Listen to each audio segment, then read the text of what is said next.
prophethood of Prophet Muhammad. Is he a true prophet or not? That's the question. Because if he's a true prophet, clearly what he's saying comes from God. If he's not a true prophet, then it's not. We owe it to ourselves to explore the issue. So for example, well, on this issue, we don't have to go far. We just have to stick to the Islamic sources, which is the Quran, the hadith, and the tafsir.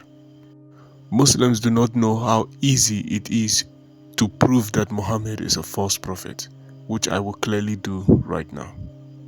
The Quran clearly says, if Muhammad has testified falsely or said anything that is not been commanded by Allah, that Allah will cut out his iota. And it clearly says in the hadith that when Muhammad was dying from poison, he said that he feels that his iota is being cut out. This is what he said to Aisha before he died. This is a clear proof from the Quran and the hadith that Muhammad is a false prophet. We can also see from the tafsir that Muhammad confessed being a false prophet by saying he has fabricated things about Allah and said things that Allah has not told him to say. The hadith also says Muhammad was bewitched, which is a clear proof that he is a false prophet. Because from an objective theological perspective, a prophet cannot be bewitched, because that would violate divine authority of revelation.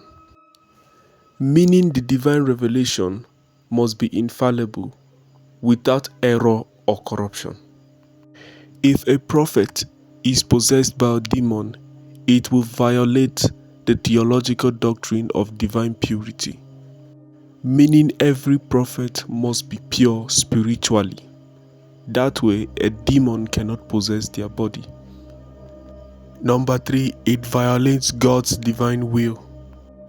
Meaning when God decides to pass a divine revelation using a prophet, a demon does not possess the power to disrupt God's will.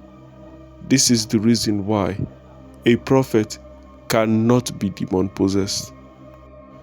Because if a prophet is demon possessed, that would downplay God's omnipotency.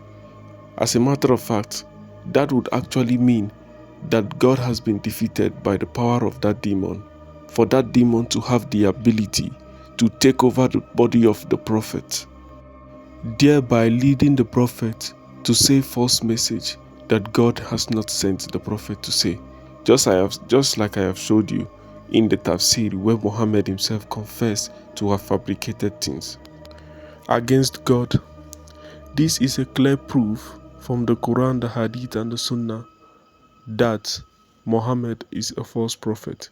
Please like, share, and subscribe to grow this channel.